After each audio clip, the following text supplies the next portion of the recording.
कहानी का उन्वान है सिर्फ एक ज़मीन। वो पुल पर पहुंचता है, रुक कर सांस हमवार करता है, सर ऊपर उठाता है। दरख्तों पर परिंदे मुख्तलिफ बोलियां बोलते हैं। वो गहरी सांस लेता है, पाकीज़ा हवा को अपने अंदर जज्ब करता है। कोयल घोंसले से गर्दन निकाल कर उसे देखती है। वो जिस्म ढीला छोड़ता है और पानी में उतर जाता है। 100 फीट चौड़ा राजबाह उसके बाजुओं के हल्के में सिमट आता है। पानी इतना साफ है कि बाहर खड़े लोग उसके तैरते बल खाते जिस्म की हर हरकत, हर जाविया देख पाते हैं। पुल की दूसरी जानब लहलहाते खेतों में मक्की और ज्वार की फसलें ईस्तादा हैं। पक्की सड़क के आर पार दुकानों से मुत्तसिल मस्जिद और पिछवाड़े में राजबाग की कच्ची पटड़ी पर कच्चे मकान हैं। सिर्फ चाय वाले का खोखा पक्का है। सब्ज़ी वाला, मिठाई वाला और रहमत साइकिल वर्क्स सब कच्चे खोखों में अपना रिज़्क़ कमा रहे हैं। मियाँ, ये बात बहरहाल अच्छी नहीं। पान का बीड़ा कल्ले में दबाए सेशन जज का रीडर कहता है। मालूम होता है उसे किसी और काम में दिलचस्पी ही नहीं। मौलवी सदरुद्दीन मस्जिद से बाहर निकलते हुए इजहार ख्याल करते हैं। अजी हमारा क्या लेता है? मुंशी मीरदीन रहमत साइकिल वर्क्स पर खड़े पंप से हवा भरते हुए कहते हैं। लेकिन ये बता दूं कि एक दिन पछताएगा। रीडर अपनी दस्तार सर पर ठीक से जमाते हुए कहता है। हाँ, एक दिन पानी उसके फेफड़ों में घुस जाएगा और बस।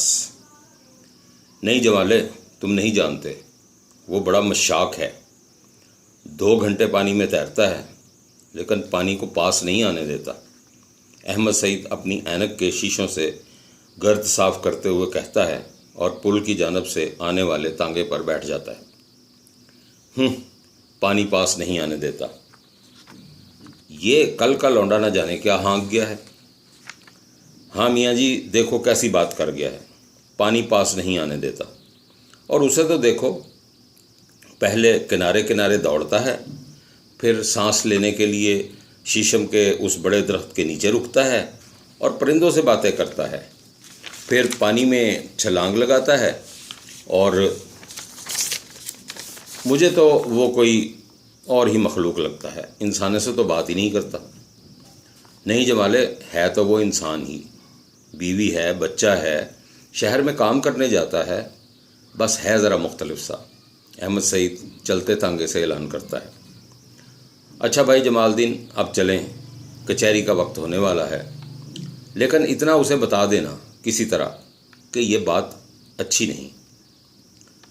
उसके साथ ही जमालदीन की दुकान रोज़मर्रा के ग्राहकों से खाली हो जाती है। अलबत्ता मौलवी सदरुद्दीन अपनी ब्राउन दाढ़ी पर हाथ फेरते लजाजत ज़दा लहजे में तांबे की पतीली आगे बढ़ाकर कहते हैं, भाई जमालदीन, ज़रा देना तो। जमालदीन बालाई भरा एक सेर दूध पतीली में उंडेल देता है। और हाँ, रात को याद है ना? याद है मौलवी साहब, याद है। मौलवी साहब के जाने के बाद जमालदीन एक मैली पुरानी कापी निकालता है और मौलवी साहब के नाम के आगे 1 सेर दूध माँ बालाई लिख देता है। वो तैरता हुआ पुल की जानब आता है। पुल के शिकस्ता जंगले का सहारा लेकर पानी से बाहर निकलता है और जंगले से ही टेक लगाकर थोड़ी देर सस्ताता है। फिर पुल की बाईं जानब जहाँ कच्चे पक्के मकानात बने हैं, लंबे लंबे डग भरता रवाना हो जाता है। मस्जिद के हुजरे की खिड़की से मौलवी सदरुद्दीन की आंखें उसे घूरती हैं। वो बेखबर चला जा रहा है। रीडर साहब का छोटा बेटा अपने घर के पक्के थड़े के आगे बिलौर की गोलियां खेल रहा है। एक गोली लुढ़कती हुई उसके पाँव के नीचे आती है। वो झुककर गोली उठाता है और बच्चे के हाथ में देकर उसका चेहरा थपथपाता है। बच्चे की माँ पर्दे की ओट से बच्चे को अंदर खींच लेती है और वो शर्मिंदगी से मुस्कुराता हुआ अपने घर में दाखिल हो जाता है। रोटी उधर चंगेर में रखी है गुलजार। बुशरा कच्ची मिट्टी की दीवारों पर लेप करने के बाद हाथ धोते हुए कहती है। नाश्ते से फारिग होकर वो औजारों का थैला कंधे पर लटकाता है और पैदल ही शहर की जानिब हो लेता है। फल वाला, सब्ज़ी वाला, रहमत और जमालदीन सब उसे जाता देखते हैं और आंखों ही आंखों में गुफ्तगू करते हैं। अंधेरा गहरा होते ही हब्स पर फैला लेता है। लालटेन की मलगजी रोशनी में ज़ोरों की बहस हो रही है। अजी बाज कैसे नहीं आएगा, हुक्के की नए जमाले की तरफ करते हुए मौलवी साहब कहते हैं। वो इस बस्ती में रहता है, सुबह के अलावा नज़र नहीं आता, किसी से बात नहीं करता, आखिर वो अपने आप को समझता क्या है। इंसानी जिस्म के साथ बेशुमार आलाइशें होती हैं, वो मुसलसल पानी को गंदा कर रहा है। मौलवी साहब ने गला खंकार कर कहा, अब कुछ करना ही पड़ेगा। वो मुत्तफ़िका फ़ैसला करते हैं। एक लंबी दौड़ के बाद वो पुल पर पहुंचता है, सर ऊपर उठाता है। कोयल अपने घोंसले में परेशान नज़र आती है। गहरी सांस लेकर वो फ़ज़ा की हवा अपने अंदर जज़्ब करता है। हैरानी उसके माथे से फूटती है। हवा उसे कुछ बोझल महसूस होती है, लेकिन वो इसे अपना वहम समझते हुए नज़रअंदाज करता है। पानी में उतर जाता है। 2 घंटे की तैराकी के आखिरी मरहले में वो पुल की जानिब आता है तो कोई नरम नरम चीज़ पानी में उसके सर से टकराती है। खाकी रंग का लिफाफा उसके हाथों में खुल जाता है। गंदगी उसके हाथों पर फैल जाती है। कुछ न समझते हुए वो पानी में हाथ मार मार कर गंदगी बाहर निकालने की बेसूद कोशिश करता है। रोटी चंगेर में रखी है गुलजार। वो रोटी की जानिब आंख उठाकर भी नहीं देखता।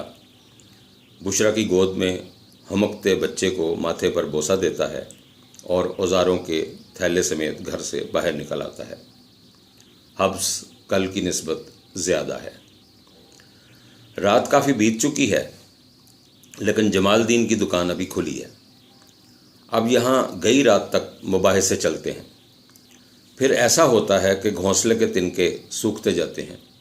गंदगी रोज़ बरोज़ बढ़ती जाती है। पहले वो 2 घंटे तैरता था, अब बमुश्किल 1 घंटा, और बाकी 1 घंटा उसे गंदगी पानी से बाहर निकालने में लगता है। उसकी तैराकी का अरसा 2 घंटे से 1, फिर निस्फ, और अब 15 मिनट रह गया है। कच्ची पटरी पर नंगे पांव चलते हुए यकदम उसकी चीख बुलंद होती है। पाँव में चुभने वाले शीशे ने उसका पाँव जख्मी कर दिया है। लहू के कतरे उसकी सिम्मत का पता देते हैं। कई दिन बाद वो घर से निकलता है तो कच्ची पटरी, जो उसके लिए रेस ग्राउंड थी, पुरानी लीरों, चमड़े के टुकड़ों, आहनी कीलों, फलों सब्जियों के छिलकों से अटी पड़ी है। वो आहिस्ता आहिस्ता चलता हुआ पुल पर पहुंचता है। सर उठाकर दरख्तों की तरफ देखता है। हैरानी उसके सारे जिस्म में दौड़ जाती है। न घोंसला न दरख्त, वसी व अरीज़ राजबाह एक बदरौ की शक्ल इख्तियार कर चुका है। वो पुल पर लगे जंगले पर हाथ फेरता एक तरफ से दूसरी तरफ जाता है। ताफन और सरांड उसके नथनों में दर आते हैं। मायूस और लाचार वो पुल से उतरकर घर की जानिब आता है। हुजरे की खिड़की से, जमालदीन के होटल की बालकनी से, रीडर के दरवाजे की चिलमन से उम्मीद भरी आंखें उसे घूरती हैं। वो घर के अंदर जाता है, लेकिन दूसरे ही लम्हे वो अपना दायां पाँव बाहर निकालता है, फिर बायां पाँव, फिर उसका सर नज़र आता है और कंधे पर औजारों का थैला। मगर इसे तो कोई फ़र्क नहीं पड़ा।